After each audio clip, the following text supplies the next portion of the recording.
Hey, welcome back. I have another video. This time it is a Warhammer Fantasy related one. I already showed this off. This is my Mighty Fortress that I did up over the weekend. I needed a break from my Night Lords. I have painted so much blue, so much lightning, so many skull masks and whatever. I just needed a break.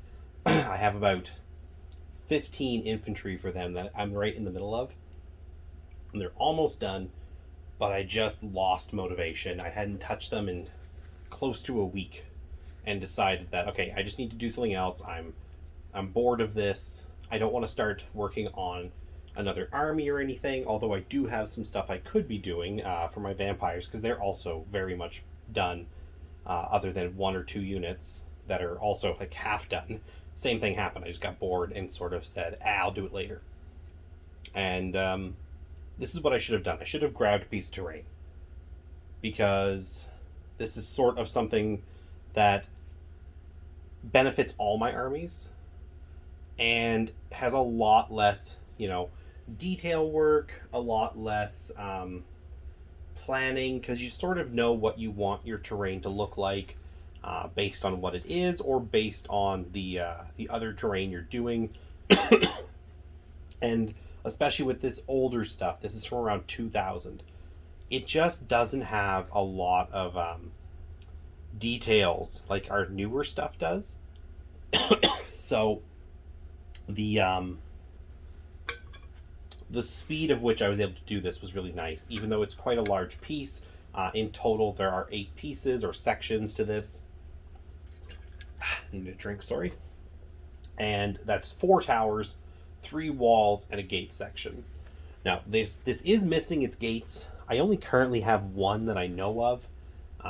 It was missing one when I bought it, I believe. I need to go through my bits box. Maybe I'm crazy, maybe there is another one, but I'm pretty sure I'm down to one. And I'm pretty sure I only ever got one. But that was okay, because I knew I could basically make one myself. Not a lot of difficulty.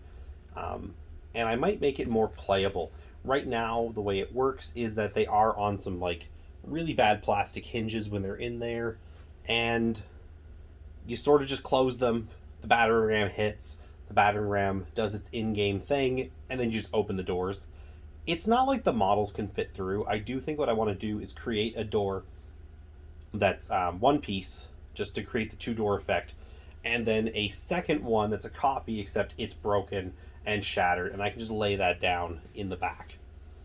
That way there, I can get the same sort of effect when it's closed, but it's more dynamic looking when it is damaged and open. So I took the time to set some stuff up on it, partially just to, show off my Empire army, which is, as I look at it, much more of it needs to be touched up, and especially the bases finished, than I realized, but also just to kind of let you have an idea of scale, how much fits in here. It's a really big amount of floor space. The square footage in here is quite large. You can get a lot of models inside and a lot of models up on the walls. Right now I have about 10 models on each wall, except for the front one. I just put more for the dynamic look of it using Tutijin Guard and a couple of characters. But you definitely can fit, 20, maybe even 25 guys if they're spaced or, pushed in more, ranked up on each wall to defend it. So you can easily put a normal sized unit on the walls. You can also put, without any real problem, 10 models or more up in the towers. And there's plenty of space for older war machines. I'm not sure some of the newer ones would fit as well, but it really doesn't matter too much. With a lot of it too, you can basically say, like with the towers, men are inside. I also plan to print some arrow slits so that men can go inside and fire their weapons from inside the towers. I think that's going to be both good for playability, and it's just going to look good, because that's the one thing about this. As I said, older models don't have a lot of detail. And anybody who was playing back then knows that they have good detail, but it's not a lot of it. And some of the stuff they skipped on was the arrow slits. In fact, they sold arrow slits as a separate purchase. It was a blister pack where you got, let's say, 6. I don't even know if it was that many. Maybe it was 8. Maybe it was enough to put like 2 on each one. But the point is you got a certain number of arrow slits in a blister if you bought it. I bought this, not that long ago, to be honest. A few months back, a year, something like that. I've been picking away at getting the parts. So finding an arrow slit blister for a good price is pretty much impossible at this point. Now, the thing about Siege that I love is also that it allows you to do a lot of customization, especially when you get to 8th edition and you use the Siege rules from Blood in the Badlands. That book was a campaign book, and it included stuff for Siege, and it had a bunch of attacker and a defender upgrades you can do for the castle. 6th edition Siege, when this was made for, maybe even 5th edition, it basically was much more like what you imagine a medieval siege to be, and the stuff that you could get for the attackers and defenders were things like boiling oil and battering rams and ladders, which I do have. I'm not going to show them off today just because they are not prepared in any single way. Like, they are just rough metal that needs to be stripped and glue scraped off it and just basically fixed up. I grabbed them basically as a celebration of when I got all the parts to this. I happened to just see a guy selling them at a good price, a whole box of attacker and defender bits, and I just said, yeah, for the price he was asking, like 50 or 60 bucks, I'll take it because it's stuff that I want for the sieges. But when you get to 8th edition, you really can do a lot to mix it up. You can start modifying the pieces and adding different things to suggest wizard towers or dwarven ale houses or like breweries. And just in general, Siege is a really fun way to play. It just, a lot of people don't get the chance to ever play because they lack a fortress. You can make fortresses out of Lego. You can stack up books old school GW style. But it's a lot more fun in an actual castle.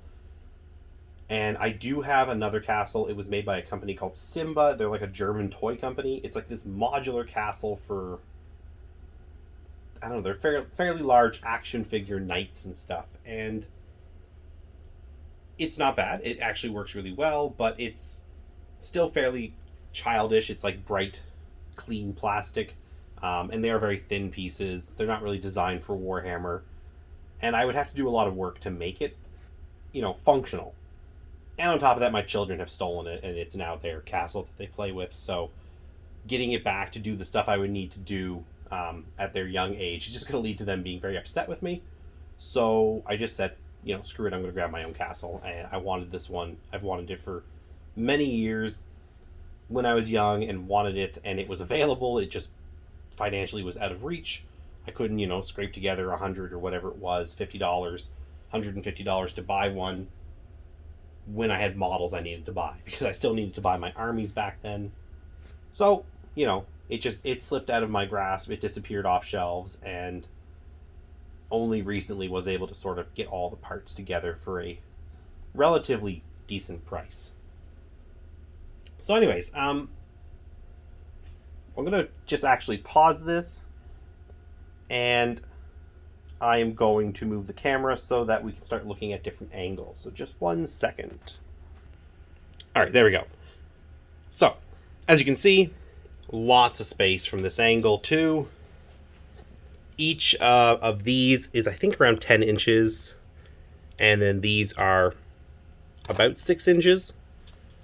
So I'm not exactly sure, but I think it's about 20 to 22 inches from one tower to another.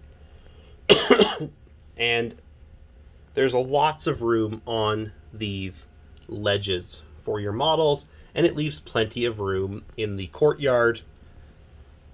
Although I think the one downside to this is that it is super plain. And I do think for, maximum enjoyability, putting more buildings in the center actually would be beneficial, even if they were just kind of like along the walls. I also know I do want some stairs and ladders for the walls, because right now, There's not really a way to get up there.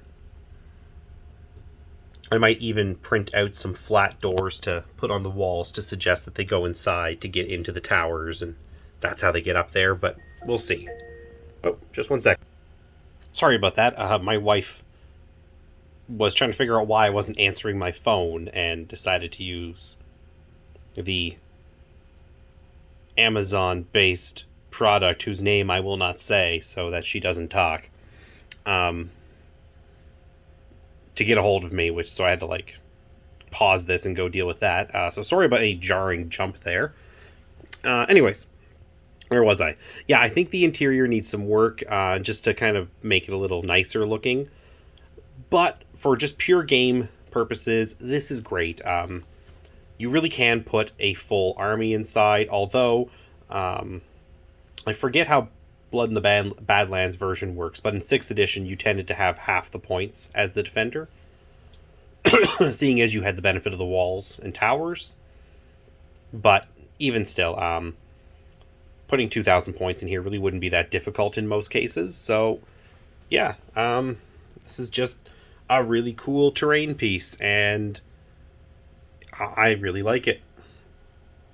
And right now, where I am on this, as far as finishing it goes, I'm going to take a break from this. I just wanted to get enough done so that I could just, set it up and use it, and it's not going to just be bare plastic. But the next step is going to be an oil wash to really weather it some more. That may require a dry brushing here and there afterwards, just to touch up any spots where maybe I overdid it, but I think for the most part, it'll just be a case of doing it right the first time. And after that, I'm going to make some texture paint and go along the edges so that it's a little more seamless. In some of these spots where, like, it doesn't fit quite perfect, doesn't line up. So putting a little bit of stuff on there, it should help. And then I'm also going to use flock and tufts to create foliage going around the lower portions growing up the wall. I've already got some green in there, and that'll get covered up, a lot of that, with the stuff I'm talking about, just to basically bring this castle to life a little more. But yeah, that is, I think, everything I want to say here. It's a really cool piece. And if you ever get a chance to play a siege in Warhammer Fantasy, I highly suggest it. They're really fun.